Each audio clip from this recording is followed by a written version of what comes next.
Así como está de pie, abra su Biblia si es tan amable. En el segundo libro de Reyes, capítulo 4, del versículo 8 en adelante. Ahí es donde el Señor nos va a hablar y queremos estar atentos a su palabra. ¿Me dicen amén? All right.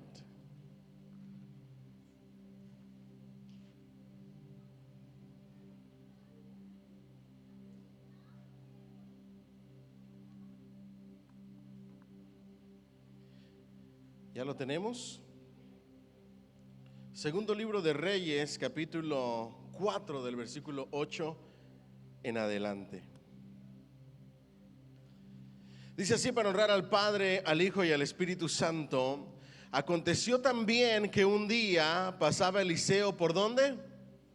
Por Sunem.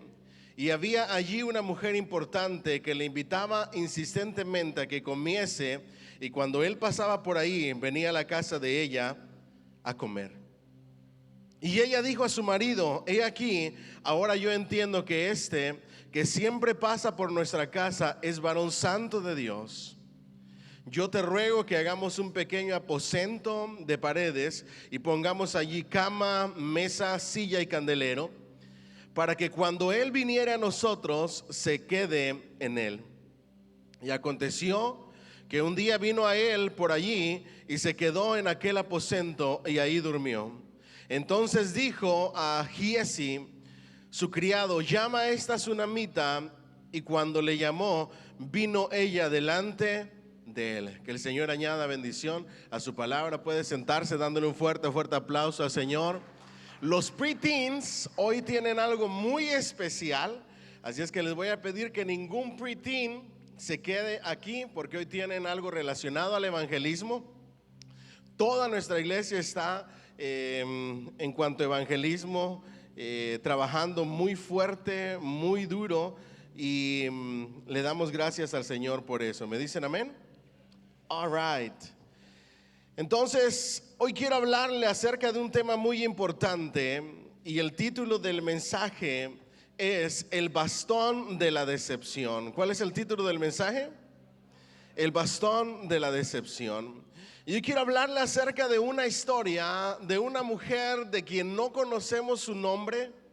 No sabemos el nombre de su esposo, no sabemos quiénes eran, solamente conocemos la región en donde ellos vivían.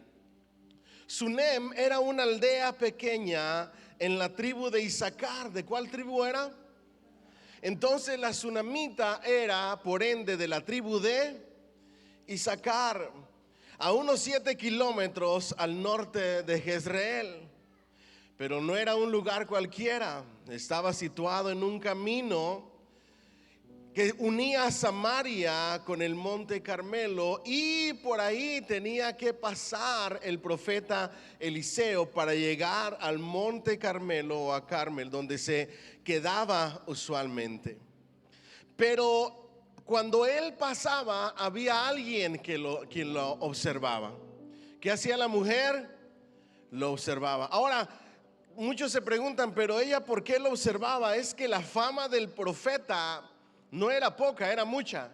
Por donde el profeta pasaba, ya todo el mundo sabía quién era. Incluso más adelante vamos a seguir leyendo, y él le dice: si quieres puedo interceder por ti delante del rey o delante del general de los ejércitos, para que haga algún favor por todo lo que tú estás haciendo conmigo. Lo más interesante es que eso era algo cotidiano. Era cotidiano en la vida que pasara el profeta y que esa mujer lo observara. Y hoy quiero decirles, aquellos que están en búsqueda de algún favor, de alguna promesa, de alguna bendición de Dios, de algún milagro, que el Señor siempre llega en lo cotidiano de la vida. Y Él nos va a sorprender en lo cotidiano de la vida. Yo no sé cuántos lo creen. Él nos va a sorprender en lo cotidiano de la vida. Es cuando en lo cotidiano interviene Dios Pero ahí vivía una mujer y dice la escritura que era una mujer importante. ¿Era una mujer qué? Es decir, era una mujer pudiente, era una mujer adinerada, con un hombre adinerado, con una buena posición económica. Y por su posición económica podía bendecir al profeta, al siervo de Dios. Ahora, ustedes y yo tenemos que recordar que en el mundo oriental era algo muy especial que alguien llegara a tu casa, lo atendieras, le dieras de comer, y el que comiera contigo era algo muy especial. A eso se le llama hospitalidad. Diga conmigo, hospitalidad. Y esta mujer era una mujer muy hospitalaria, pero cuando ella le decía al profeta, pasa y salúdanos, le estaba diciendo, quédate un rato, conversemos, hablemos, come con nosotros. El profeta se negaba juntamente con su criado, y se negaba y se negaba y se negaba, pero esa mujer insistía. E insistió tanto que el profeta por fin decidió comer con ellos en algún momento. Recuerden que en aquel entonces era el ser hospitalario, era un gesto amable entre vecinos, entre personas que llegaban aún desconocidas, y era una obligación sagrada. De hecho, los orientales creían que la persona que llegaba a tu casa era alguien enviado por Dios mismo, y por eso eran personas tan hospitalarias. Cuando un huésped entraba en el hogar, se le hacía reverencia y se le saludaba de la siguiente manera. ¿Lo puede hacer conmigo? Primero entraban y se ponían la mano en el corazón. A ver, hágalo por favor ahí conmigo. Mano en el corazón, ¿ok? Luego en la boca y luego en la frente. ¿Lo puede repetir conmigo? 1, 2, 3. Así es como ellos saludaban. ¿Nosotros cómo saludamos? Nosotros saludamos así. Una casa judía en los tiempos del profeta, la manera de saludar era, y luego decían shalom, la paz con vosotros. Ahora le agregamos el shalom. 1, 2, 3. Shalom. ¿Ok? Así es como saludaban los orientales, y eso tenía un significado bien importante. Ellos estaban diciendo con estos gestos y con ese saludo: mi corazón, mi voz y mi cerebro está a tu disposición. No va a haber distracciones. Te voy a dar toda mi atención. Te voy a atender como mi huésped. Y después de eso, entonces entraban la persona, y era costumbre que hubiera un criado o alguien de la casa que le quitara las sandalias, le lavara los pies, se los secara con una toalla, y en algunas ocasiones aceite de olivo para ungirlo y para que la persona descansara y se relajara. Pero después de ahí, cuando se saludaba y cuando entraba, conversaban. Y esa era la esencia. Diga conmigo, conversar. Entonces, hospitalario sí, conversar. Ahora, aquí entra la aplicación. Cuando tú recibes a alguien en tu casa, ¿de qué conversan? Porque el judío, el oriental, decía: la persona que llega a mi casa es un enviado por Dios, y en las conversaciones relacionadas a Dios, algo Dios me va a hablar. Miren, esta semana yo fui a trabajar con un cliente y le dije a mi esposa: este cliente siempre está hablando de Dios. Él va a la iglesia de donde salimos, a Cornerstone Baptist, y es tan bonito hablar con este cliente porque cada conversación, no importa el tema, te dirige a la Biblia, a la palabra de Dios, a un consejo. Y me contó una historia que le pasó, que dije: esta yo se la tengo que contar a la iglesia. Ahora que se vinieron las tormentas, él tiene gallinas, y que por cierto me dio huevitos frescos, para llevar a la casa, toda la cosa, me explicó por qué, etcétera. Pero tiene gallinas, y en las tormentas agarró una trailita, le puso paredes, le puso triplay, le puso insolación, le puso muchas cosas, y la puso en donde está el corral de las gallinas. Y luego trató de hacer que las gallinas entraran en la tormenta a la casita que les hizo, para que se refugiaran, pero ninguna quiso entrar. Y pasaron el frío en las tormentas porque no quisieron el refugio. Y me decía, cuando yo vi a mis gallinas, y él usó esta palabra, torpes, teniendo el shelter, el lugar donde van a ser abrigados, donde van a estar bien, no quisieron entrar. Me acordé de Cristo Jesús, el refugio, la salida para el castigo eterno del infierno, quien nos da salvación y vida eterna, y nosotros rechazándolos. Y toda conversación nos lleva a la palabra y a la palabra. Mi pregunta es, cuando tú conversas con alguien en casa, ¿de qué hablan? De deportes. ¿Y de qué te edifican? No es malo hablar de deportes, solamente quiero que en algún momento de sus conversaciones los lleven a la palabra, los lleven a la Biblia, los lleven a edificarse unos a otros, como dice la palabra. ¿Me dicen amén? Dice la palabra, hablen entre ustedes con salmos, himnos y cánticos ¿qué? Espirituales. Edifíquense los unos a los otros en sus conversaciones. Vi un video que decía, es que quiero decirte algo, la tierra es plana. ¿Y qué? Le dice la persona. Pero es que hay un debate. ¿Y qué debate? ¿En qué me ayuda? ¿En qué me beneficia? ¿Me van a reducir los impuestos? No. ¿Me van a dar algo, algún beneficio? No. ¿Y entonces qué? Dime algo que me ayude, dime algo que me edifique, dime algo que me haga crecer. Ahora les hago una pregunta. ¿Se imaginan tener un profeta conversando contigo?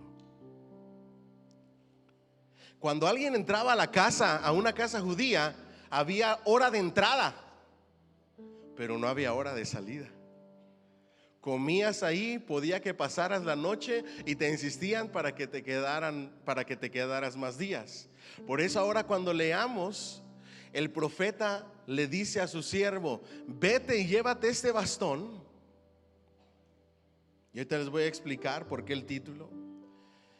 Pero cuando vayas con el bastón, no saludes a nadie. Y ustedes se preguntarán, ¿y qué tiene que ver? Es que ustedes tienen que entender la hospitalidad bíblica. El hecho de saludar a alguien, ahí te quedabas y ya no salías. Nada más llegabas con un hi, empezabas a conversar, entrabas a la casa, te preparaban de comer y muy probable ahí te quedaras la noche. Y parece que el criado ya tenía costumbre de saludar a medio mundo. Y los mandados que hacía eran demasiado largos lo que les tomaba. Y lo que ahora vamos a ver era algo urgente. Y por eso le dice, no saludes a nadie. ¿Me siguen hasta aquí? Ahora, mi pregunta, y lo vuelvo a hacer y vuelvo a insistir, cuando tú conversas con alguien, ¿de qué conversas? ¿Es algo que edifica? ¿Es algo que construye? ¿Es algo de Dios? Y esa mujer, al verse bendecida por la palabra de Dios, por todo lo divino, se sintió agradecida. Y en gratitud respondió con servicio.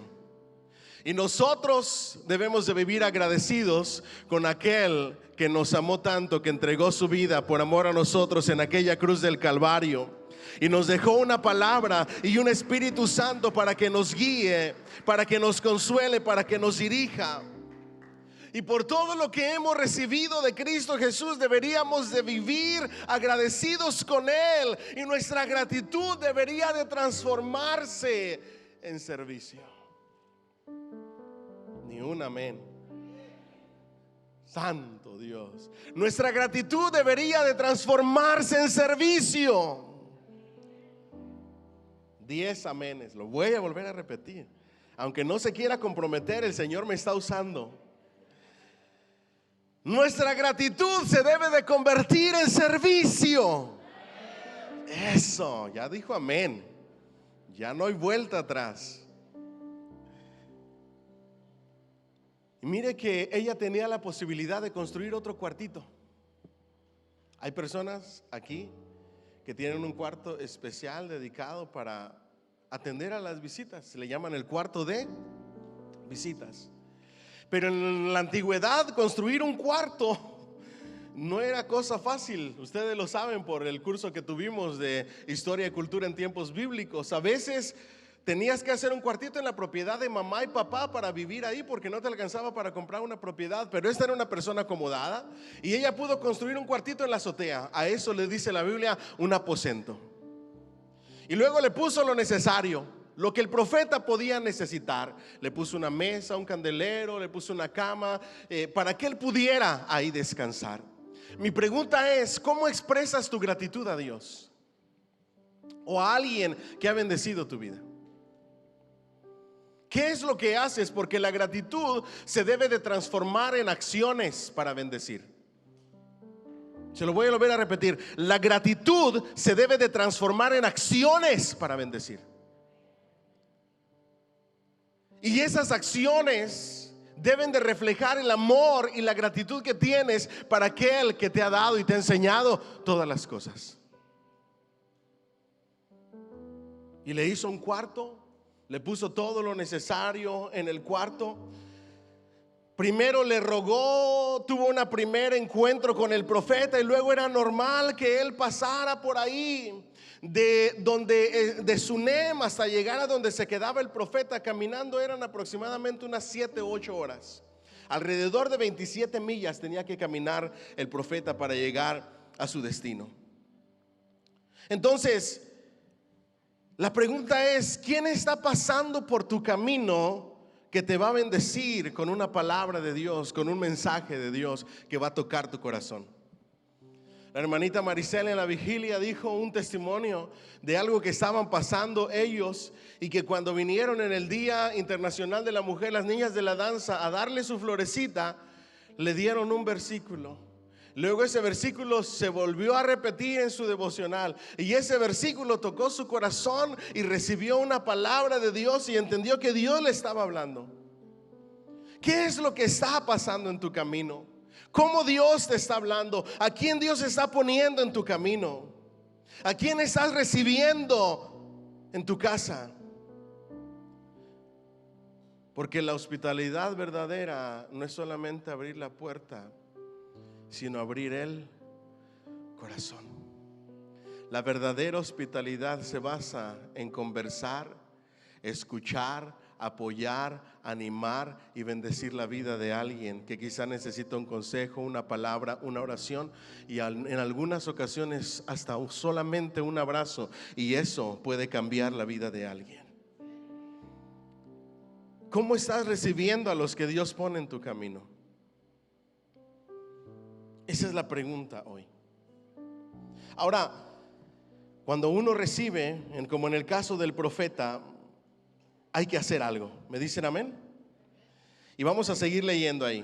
¿Me siguen ahí en su Biblia? Vamos de regreso a la Biblia.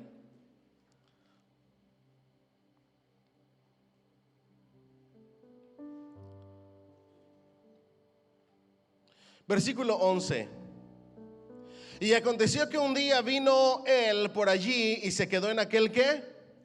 Aposento. ¿Y ahí qué hizo el profeta Eliseo? Durmió. Entonces dijo a Gehazi, su criado: llama a esta sunamita. Y cuando la llamó, vino ella delante de él. Dijo él entonces a Gehazi: dile, he aquí tú has estado solícita por nosotros con todo este esmero. ¿Qué quieres que haga por ti? ¿Necesitas que hable por ti al rey o al general del ejército? Y ella respondió: yo habito en medio de mi pueblo. Le está diciendo: yo quiero de alguna manera agradecerte todo lo que has hecho por mí.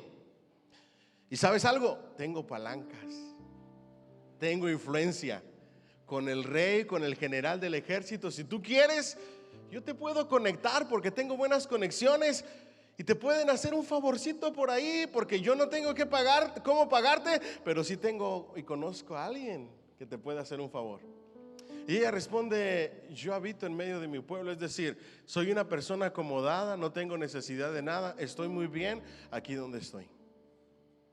Y quizá tú estés en la misma condición hoy. Tú no necesitas de nada. En lo económico, en lo físico estás bien, tu familia está bien, tu casa está bien. Pero el profeta dice: pues si no le puedo traer un favor del rey o del general del ejército, a lo mejor le puedo traer un favor del Rey de Reyes y Señor de Señores. Yo creo que aquí habemos más de uno que quizá no necesitamos un favor porque estamos bien, pero sí necesitamos un favor del Rey de Reyes y del Señor de Señores. ¿Me dicen amén?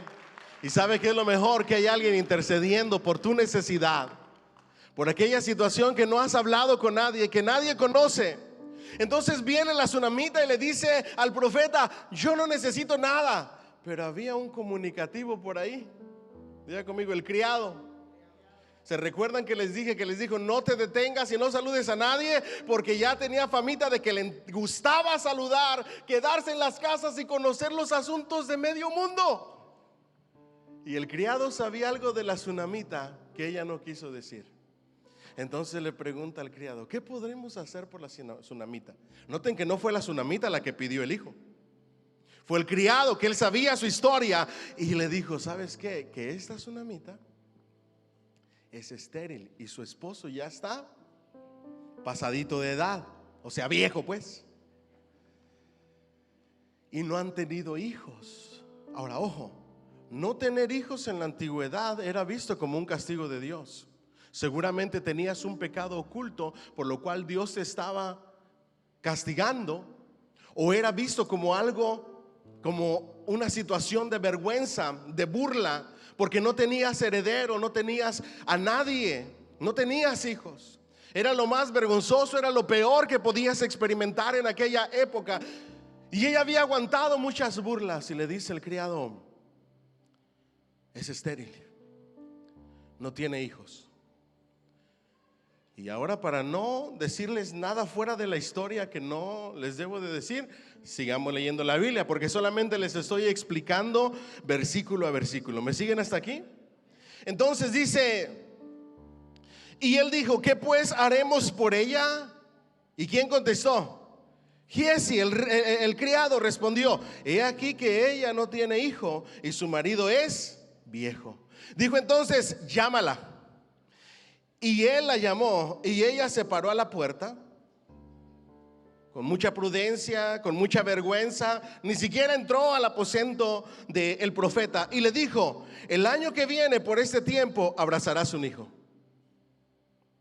Y ella dijo: no, Señor mío, varón de Dios, no hagas burla de tu sierva.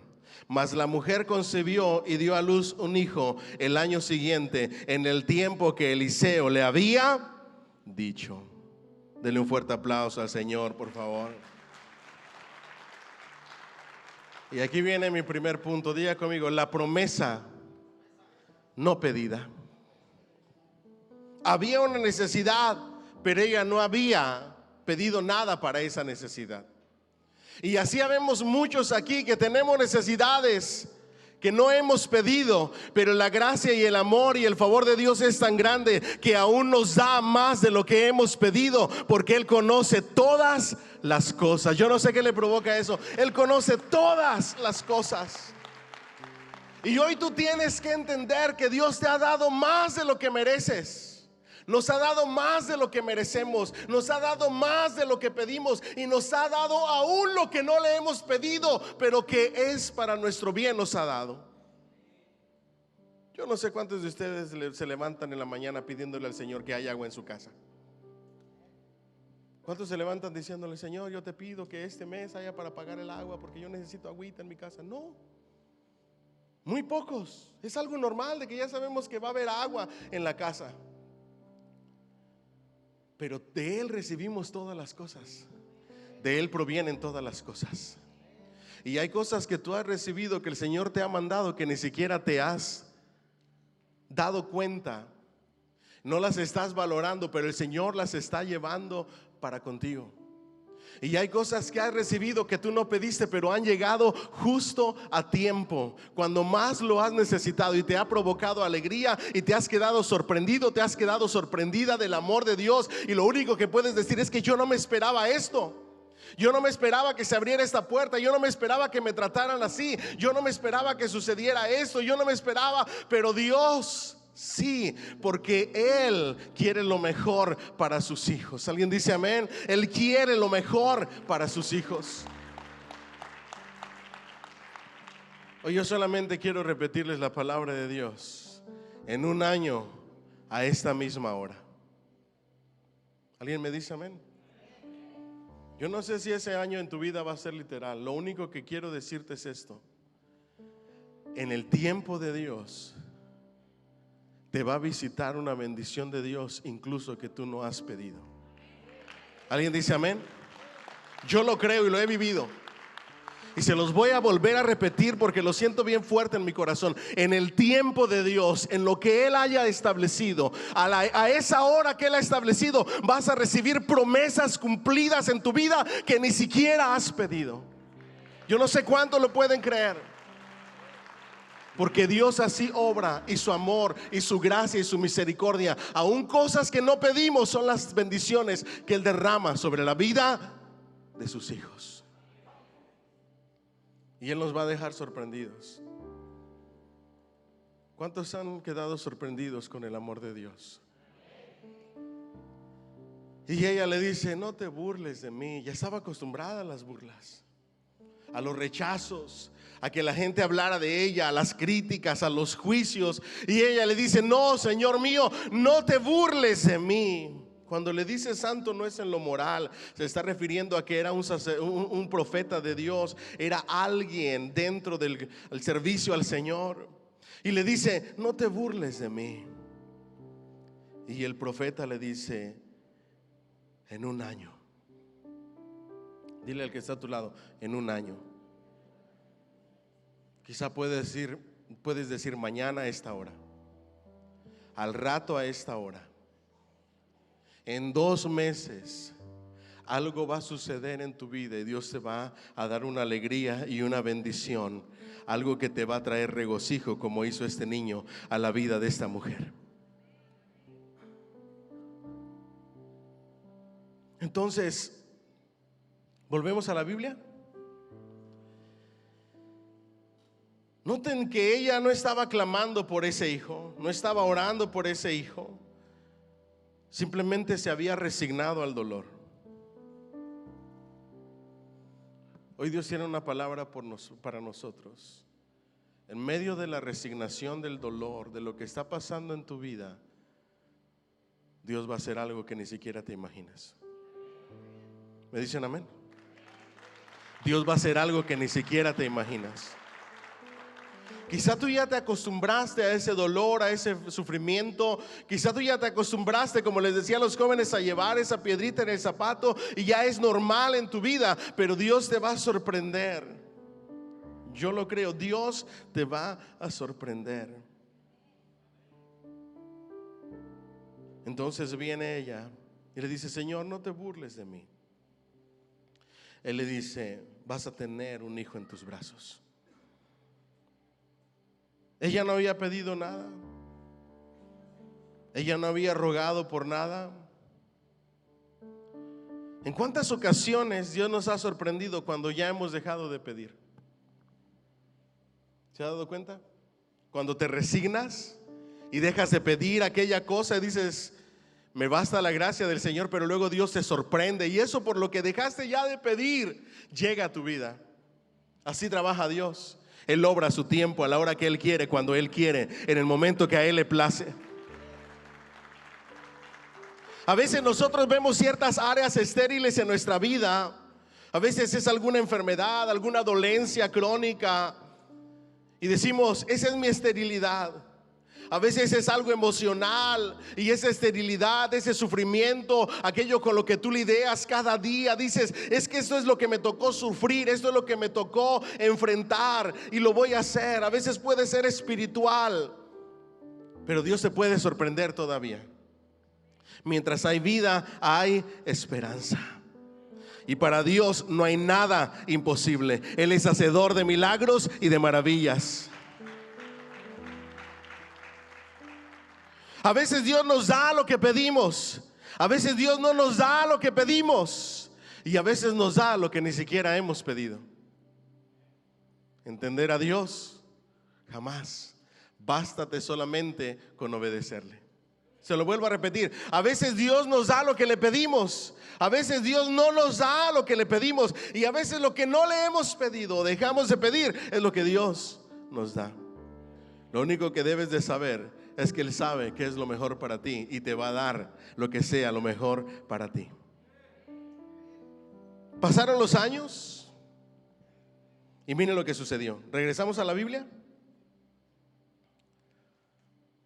Y el niño creció, perdón, dejen el versículo 17. Mas la mujer concibió y dio a luz un hijo el año siguiente, en el tiempo que Eliseo le había dicho. Diga conmigo, el tiempo de Dios es perfecto. Diga bien fuerte, en el tiempo de Dios todo se hará. La bendición llegará. La promesa se cumplirá. ¿Me dicen amén?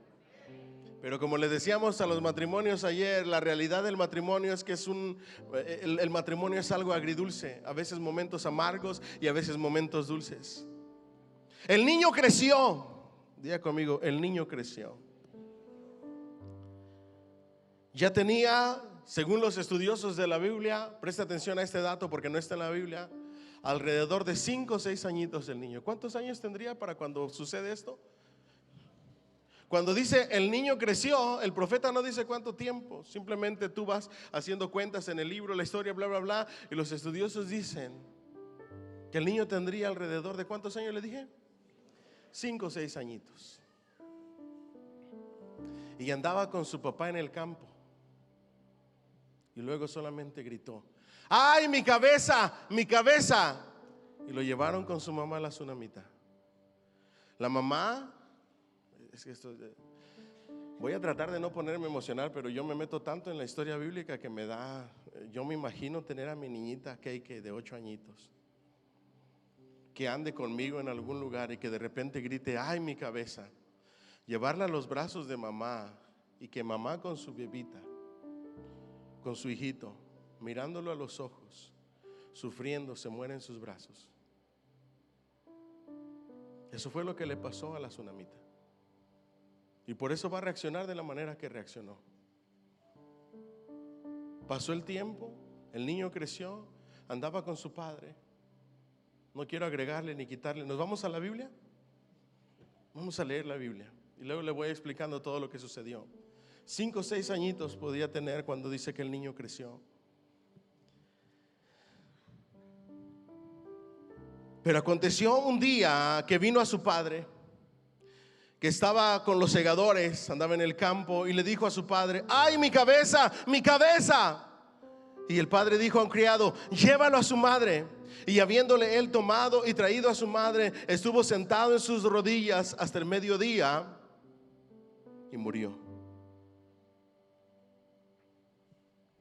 ¿Te puedes imaginar el milagro de Dios?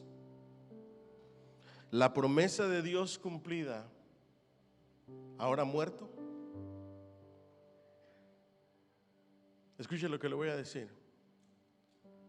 Hay situaciones en nuestra vida, milagros que Dios ha hecho, promesas que Él ha cumplido, que así como en la vida de Job, vamos a ver cómo eso que Dios nos dio se desmorona en nuestras propias manos. En la vida de Job se le desmoronaron sus propiedades, sus ganados, sus criados, sus hijos. Se quedó sin nada. Todo lo que Dios le había dado en algún momento se desmoronó. Las bendiciones que un día te trajeron alegría y te trajeron risas, hay ocasiones en que mueren. Las temporadas en las que estuviste bien con tus hijos mueren por una etapa de rebeldía. Cuando estuviste bien aquí, estuviste bien acá, y de repente todo cambia y ves cómo en tus manos comienza a desmoronarse. ¿Y sabes qué es lo peor? Que no puedes hacer nada. Solamente ves que se muere en tus brazos. Yo te hago una pregunta: ¿qué hay que se ha muerto en tus brazos en tu vida? ¿Qué hay de aquello que Dios te ha dado, aquella promesa, aquella bendición, aquel milagro que Dios te ha dado y que se ha desmoronado en tus propios brazos y ahí ha muerto? Y lo único que quiero decirte hoy es que para Dios no hay nada imposible. Para Dios no hay nada imposible. Versículo 21. Ella entonces subió y le puso sobre la cama del varón de Dios, y cerrada la puerta se salió.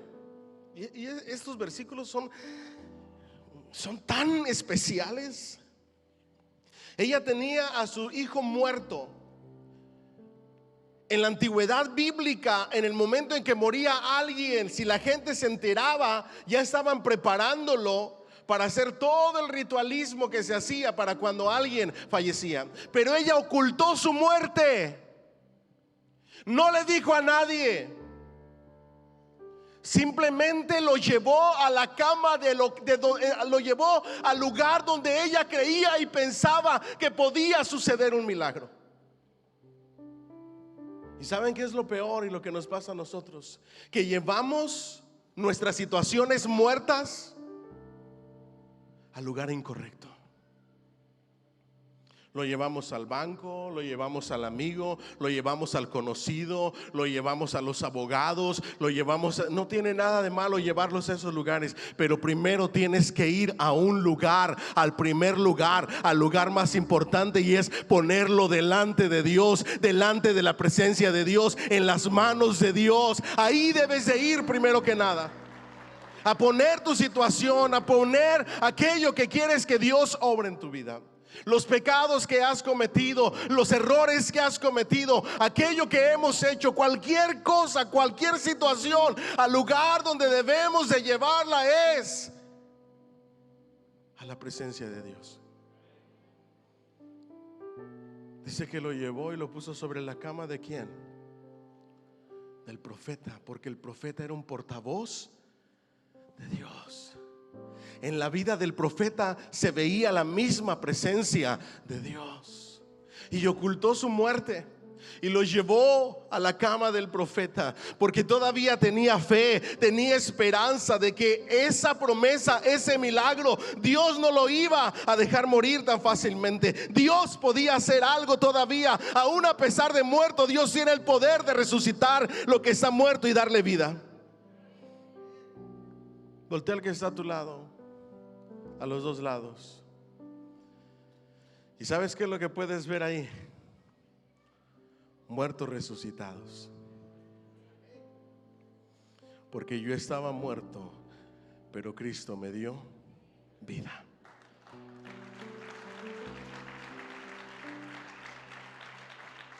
Hazle así conmigo: soy un muerto resucitado. Y le estoy hablando espiritualmente, porque estábamos muertos en nuestros pecados y delitos y el Señor nos dio vida. ¿Qué hay que Dios no pueda resucitar? ¿Qué milagro hay que Dios no pueda realizar? ¿Me siguen hasta aquí? Lo interesante de esto es que ella no había pedido ese niño. ¿De qué murió? Era el mediodía aproximadamente, quizá. Estaba el niño bajo el sol, y simplemente por el sol tan intenso, insolación, le dio un dolor de cabeza, lo enfermó y murió. En tiempos bíblicos la muerte se enfrentaba con rituales de dolor. Incluso se contrataban mujeres para llorar. Eran mujeres contratadas que lloraban la pérdida del ser querido, para que se hiciera toda la bulla en el pueblo de que había lamento, de que había tristeza. Se vestían con saco de silicio los familiares, se rasgaban los vestidos, se golpeaban en el pecho y ayunaban. El llanto se prolongaba a veces hasta 7 días después del fallecimiento del ser querido. La falta de entierro era considerada una tragedia inmensa para aquella persona que fallecía. Y aquí, en esta casa, que había sido bendecida, la muerte había llegado sin avisar, de manera repentina. Y esto tiene algo muy importante en nuestra vida. Las peores cosas a las que nos vamos a enfrentar, los peores sufrimientos, van a llegar de manera repentina. Por eso tienes que estar preparado para lo que venga y para lo que la vida te traiga. ¿Me dicen amén? Llegó sin avisar, lo ocultó. No hizo ninguna clase de ritual, no llamó a nadie, no hubo lamento. Lo que había era fe y esperanza. Y lo que Dios demanda de nosotros es fe y esperanza. No importa que veamos las situaciones en nuestra vida estériles o muertas, todavía debe de quedar la fe y la esperanza. Alguien que me diga amén. Todavía debe de quedar la fe y la esperanza. Cuando tú pierdes el control de toda situación, cuando las promesas sientes que han muerto, cuando aquello que Dios te ha regalado, que disfrutaste por algún momento, por algún tiempo, ha muerto, todavía debe de quedar la fe y la esperanza en el poder y la grandeza del Dios tan grande que tenemos. Ahora, ¿qué más hizo? Vamos a la Biblia, por favor. ¿Están ahí en su Biblia, verdad? ¿En qué versículo nos quedamos? Versículo 21. Ella entonces subió y lo puso sobre la cama del varón de Dios, y cerrando la puerta se salió. Llamando luego a su marido, le dijo: te ruego que envíes conmigo algunos de los criados y una de las asnas, para que yo vaya corriendo al varón de Dios y regrese. Él le dijo: ¿para qué vas a verle hoy? No es nueva luna ni día de reposo. Y ella respondió: paz. Después hizo bardar el asna, es decir, ensillaron el asna. Y dijo el criado: guía y anda, y no me hagas detener en el camino, sino cuando yo te lo dijere. Partió pues y vino al varón de Dios al monte, ¿qué? Carmelo. Y cuando el varón de Dios la vio de lejos, dijo a su criado Giezi: he aquí la sunamita, te ruego que vayas ahora corriendo a recibirla y le digas: ¿te va bien a ti? ¿Le va bien a tu marido y a tu hijo? Y ella dijo: bien. Ojo aquí, que estas líneas tienen muchas enseñanzas que nosotros tenemos que conocer y recibir de parte de Dios. ¿Están listos? Primero, diga conmigo: la paz, la armonía y el acuerdo matrimonial. Paz, armonía, acuerdo, comprensión. No tuvo que darle muchas explicaciones. No hubo una pelea: ¿cómo te vas a ir en este momento? ¿Cómo vas a dejar ahí a tu hijo? ¿Cómo? No hubo pelea, solamente hubo comprensión, porque cada uno enfrentamos los momentos difíciles de manera diferente. Y lo que te toca a ti es ser comprensivo. Lo que te toca a ti es ser paciente, no exigirle a la persona que está a tu lado, cerca de ti, a tu familiar, a tu pareja, a tu amigo: es que no debes de enfrentar la situación así. Es que cada uno de nosotros reaccionamos de manera distinta. Y cuando tú comprendes eso y pones todo en las manos de Dios, la situación cambia. ¿Alguien me puede decir amén? Entonces viene la mujer y le dice: ensilla el asno. Y ella sale y lo recibe el criado. La recibe el criado y le dice: ¿cómo estás? ¿Todo bien? Y ella dice: bien. Ojo aquí, aquí viene una gran enseñanza. ¿Están listos? Levante su mano si está listo, por favor. Tienes que ir con la persona correcta. Ella no le dijo nada al criado. ¿El criado qué podía hacer? Tú tienes que decidir a quién le cuentas, qué le cuentas. Tú tienes que decidir a quién le lleva las situaciones que pasas en tu vida. Tú tienes que decidir con quién conversas esas situaciones y a quién se las presentas. Y a quien debes de presentárselas es a quien puede hacer algo por esa situación. Y ese es Dios. Primero que todo, a Dios. Ya después se las podrás decir a alguien más. ¿Alguien me dice amén?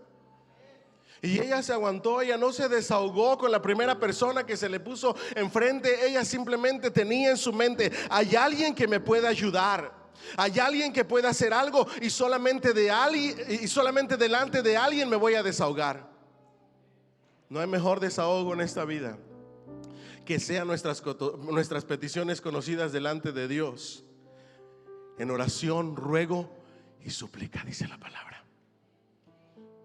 Delante de Cristo, quien tiene el poder para resucitar todas las cosas y para hacer que dejemos de estar estériles en lo que haya estéril en nuestra vida. Y llegó y dijo: bien. Pero luego llega a donde está el profeta. Noten que los profetas tenían la característica en los tiempos bíblicos que Dios les decía lo que estaba pasando. Les anunciaba antes de que les dijeran. Ellos ya sabían, Dios les decía las situaciones antes de que la gente se las dijera. Pero en esta ocasión Dios guardó silencio. Hay ocasiones en tu vida en que Dios va a guardar silencio. Y cuando Dios guarda silencio, quiere darte una gran lección. ¿Me dicen amén? Vamos a ver qué más dice la Biblia.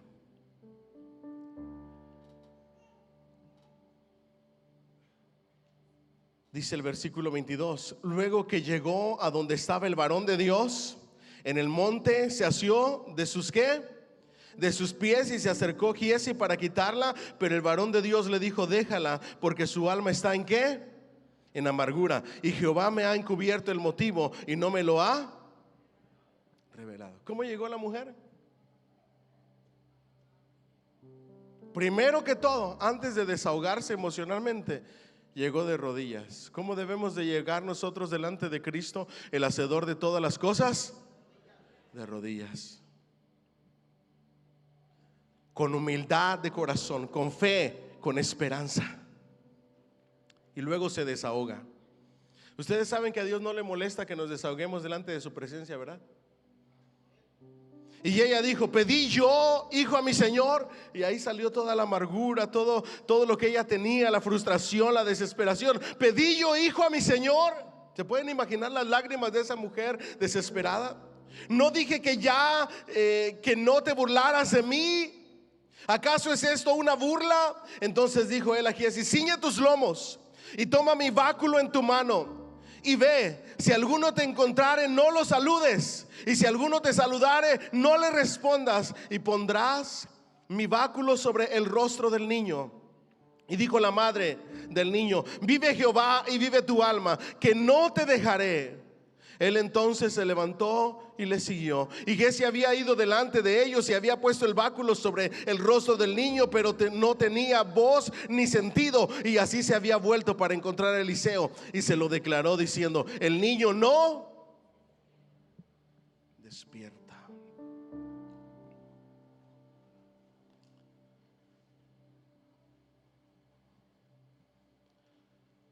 El bastón de la decepción.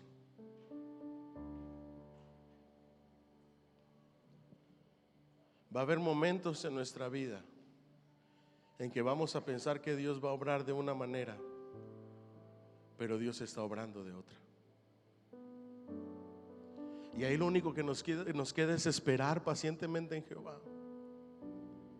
Primero, Dios no permitió que el bastón de Eliseo hiciera nada, porque capaz que el pueblo lo iba a ver como algo ungido, como algo que tenía poder, y en lugar de acudir a Dios, iban a acudir al bastón.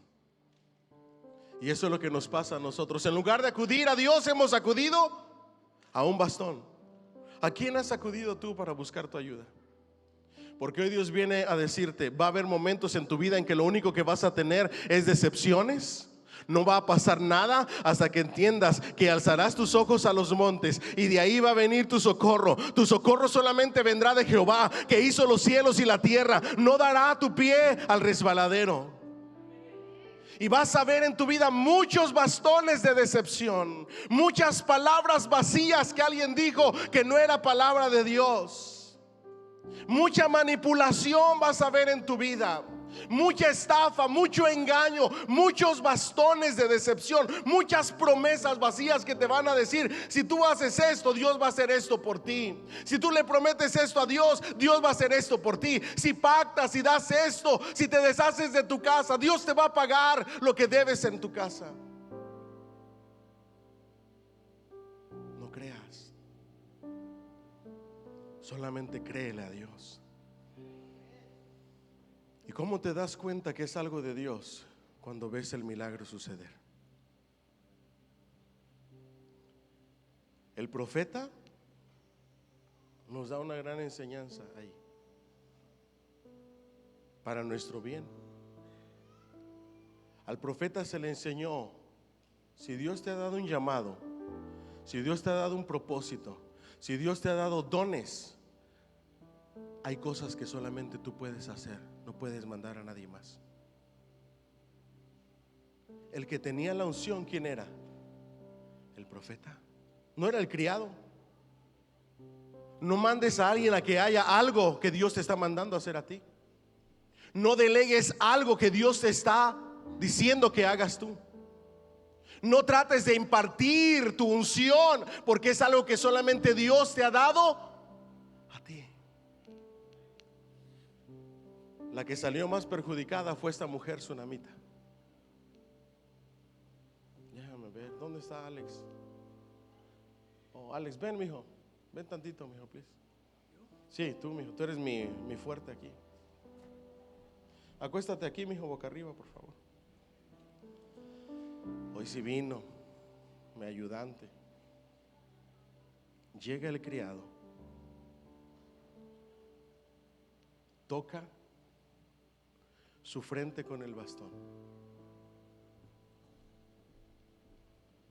y la mujer pensaría que a la palabra del profeta iba a resucitar el hijo, pero no pasó nada. Y pasan los días y nada, y pasan las horas y nada, y pasan las oraciones y nada, y pasan los ayunos y nada. Y te decepcionas y lloras más fuerte. Y quiero cerrar con esto. Viene el profeta y ora por él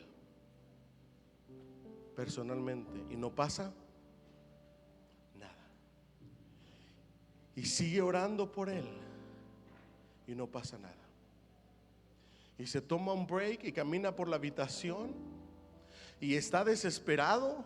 El mismo profeta, lo único que tenía en la mente es las palabras de la sunamita que le dijo: no te voy a dejar hasta que no hagas lo que Dios te diga que hagas. ¿Se recuerdan quién decía eso mismo? El mismo profeta le decía esas mismas palabras a Eliseo. Y él sabía que tenía una responsabilidad, pero él, en lugar de hacer algo simbólico, un ritualismo, se dio cuenta que el único que tiene el poder para hacer milagros es Dios, el creador del cielo y de la tierra. Y nosotros solamente somos siervos de Dios. ¿Me dicen amén? Y tomó su lugar y su posición de siervo y comenzó a orar. Muchos dicen que estaba estresado y que estaba desesperado porque no sabía qué iba a pasar. Otros dicen que solamente vio y sintió que había vida en el niño. Pero luego dice la Biblia, no te voy a besar, que se puso sobre él, puso sus manos en las manos del niño, puso su boca en la boca del niño como para darle aliento, como para transferirle vida. Era quizá el último intento del profeta. Cerró la puerta, rogó al Señor, y luego el muchacho estornudó 7 veces. Estaba muerto, y un estornudo 7 es que iba a tener vida plena. Y resucitó el niño muerto. Denle un fuerte aplauso, Señor. Thank you, mijo. Ahora sí, ven a tocar. Mi conclusión es la siguiente: quizá tú hoy lo único que estás observando es el bastón de la decepción. Pero después del bastón de la decepción viene el milagro hecho por Dios, el Dios que resucita muertos. El milagro viene. ¿Alguien dice amén? Diga bien fuerte conmigo: el milagro viene. Dígalo más fuerte: el milagro viene. Se lo leo, póngase de pie para terminarlo leyendo, por favor. Él entonces se levantó y la siguió, y Giezi había ido delante de ellos. El niño no despierta. Y vino Eliseo a la casa, y aquí que el niño estaba muerto, tendido sobre su cama. Entrando él entonces, cerró la puerta tras ambos y oró a Jehová. ¿Qué hizo? ¿Qué tienes que hacer? Orar a Jehová. Después subió y se tendió sobre el niño, poniendo su boca sobre la boca de él, y sus ojos sobre sus ojos, y sus manos sobre las manos suyas. Así se tendió sobre él, y el cuerpo del niño entró ¿en qué? en calor. Era una súplica, un ruego, un clamor, diciendo: Señor, obra. Estaba orando de manera ferviente. Por eso es que imponemos manos. ¿Sí sabía usted eso? Por el ruego, por la súplica. Por eso es que abrazamos, por eso es que ponemos las manos, por eso es que tocamos la frente, por eso es que oramos de la manera, clamamos de la manera que clamamos. Volviéndose luego, se paseó por la casa a una y otra parte. El niño entró en calor y Dios vio evidencias de que podía resucitarlo. Y quizá hoy tu situación, tu milagro, lo único que percibes es un poco de calor, pero tienes la seguridad de que Él va a resucitar completamente lo que tiene que resucitar. ¿Alguien dice amén? Tú ya estás viendo la evidencia de que Dios va a obrar, de que Dios está obrando. Sigue orando, no dejes de orar, no te detengas. Se paseó de manera desesperada, subió y se tendió sobre él nuevamente, y el niño estornudó 7 veces y abrió sus ojos. Entonces llamó él a Giesi y le dijo: llama a esta tsunamita. Y él la llamó, y entrando ella, él le dijo: toma a tu hijo. Dile al que está a tu lado: toma a tu hijo. Toma tu milagro. Toma la intervención divina de Dios. ¿Alguien puede decir amén? ¿Cuántos lo toman? Y así que ella entró, se echó a sus pies y se inclinó a tierra, y después tomó a su hijo y salió. Digan bien fuerte, por favor: gratitud.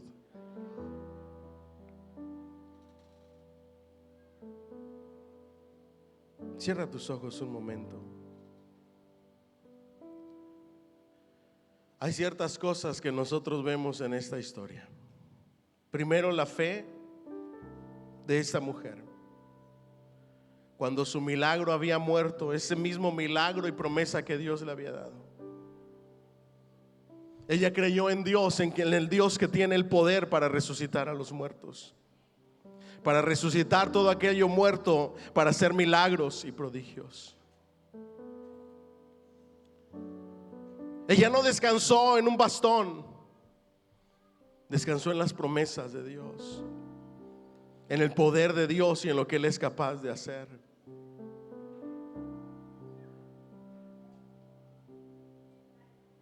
Ella buscó la presencia de Dios con humildad, y el milagro de Dios con humildad, en el lugar correcto y con la persona correcta. En medio de su desesperación, el Señor hizo el milagro. Hoy quizá tú estás viendo un bastón en tu vida, un símbolo para enfrentar alguna situación. Pero hoy Dios te dice: deja a un lado todo eso y busca al Señor directamente. Clámale a Él, ruégale a Él, suplícale a Él.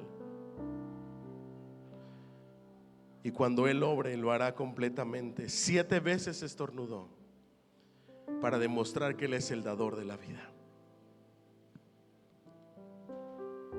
El más grande milagro de resurrección que Dios ha hecho, lo ha hecho en tu vida cuando viniste a sus pies.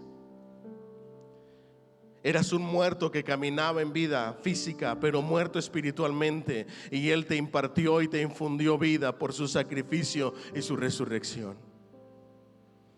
Y el próximo domingo vamos a ver lo que hizo Jesús en esa cruz para darnos vida. Vamos a escuchar esa historia de resurrección, porque Él vive, nosotros también vivimos. Hoy hay muchas cosas que Dios quiere resucitar en tu vida quizá, pero hay una, la más importante, y es que Él quiere resucitarte espiritualmente y darte vida. Y para que eso suceda, tienes que acudir a Él, venir a sus pies y decirle: Señor, conviértete en el Señor y Salvador de mi vida. Y por eso hoy quiero hacer un llamado. ¿Habrá alguien aquí que le quiere entregar su vida a Cristo? Que levante su manita. ¿Habrá alguien aquí que diga: yo quiero ir a la persona correcta, al lugar correcto, de la manera correcta, ante el único quien es capaz de dar vida espiritualmente? al único que es capaz de resucitar muertos. ¿Habrá alguien aquí que le quiera entregar su vida a Cristo? Si no lo hay, hoy yo quiero pedirles que pongan su mano en el corazón.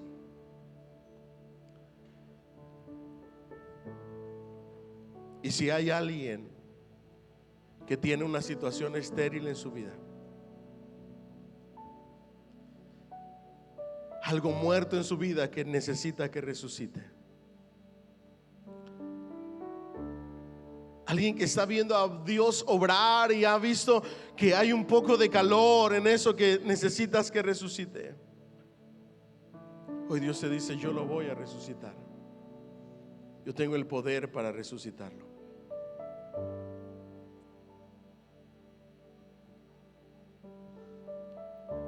Solamente dile al Señor: Señor, hoy pongo mi situación como ese niño delante de ti. Vamos, levanta tu oración y dile: Señor, hoy te pongo mi situación. Hoy te pongo esto que necesito y te suplico que le des vida, que resucites aquellas promesas que me has dado, que se han desmoronado en mis manos. Yo te ruego que intervengas a favor de mí, a favor de mi vida. Yo no sé cuánto vaya a ser mi año.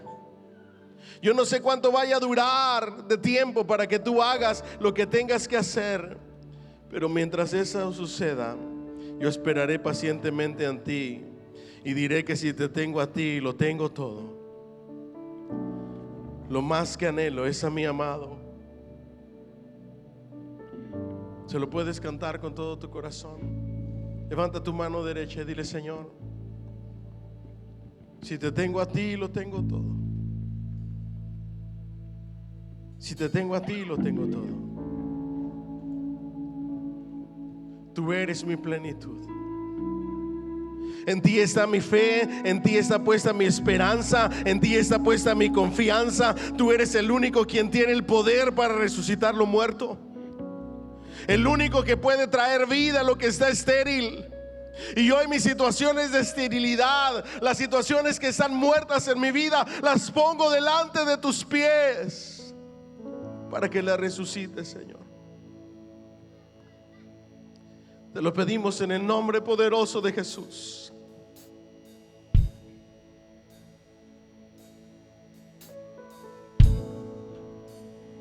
Te lo pedimos en el nombre poderoso de Jesús.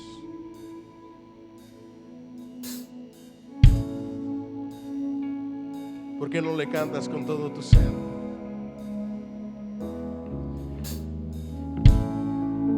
Aleluya.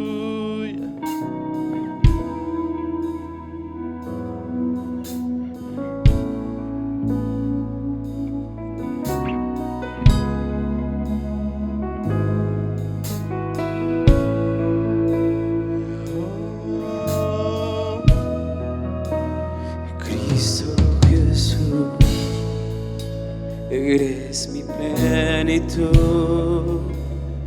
Cristo Jesús, eres mi plenitud, Cristo Jesús, eres mi plenitud, Cristo Jesús, eres mi plenitud. Si te tengo a ti, lo tengo todo, mi amado, mi tesoro. Fuera de ti nada de ser, Señor.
Vamos, iglesia, participa, participa.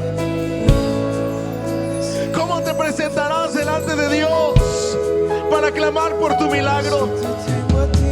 ¿Cómo te presentarás delante de Dios para que Él intervenga? Con humildad de corazón, con humillación, con fe, con esperanza, delante de Él, de rodillas a sus pies. Oh Señor, resucita, resucita lo muerto. Trae promesas en medio de la esterilidad. En un año a esta misma hora, en un año a esta misma hora, en un año a esta misma hora, esperamos en ti, esperamos en lo que harás, Señor. Esperamos en ti.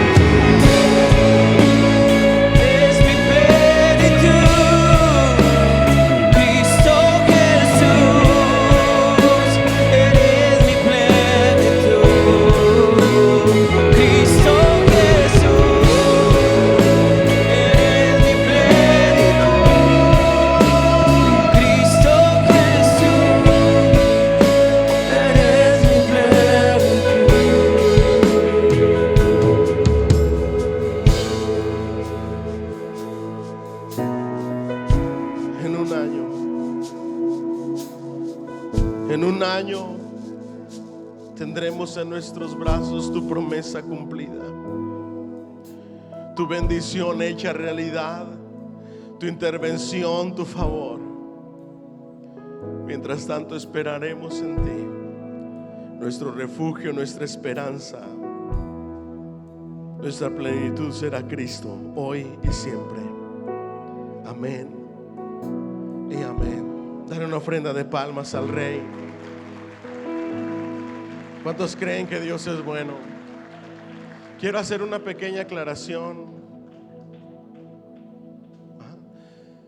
Siéntese un momentito. ¿Quiere dar un testimonio a George? Este relato de la tsunamita, la interpretación correcta no es Cristo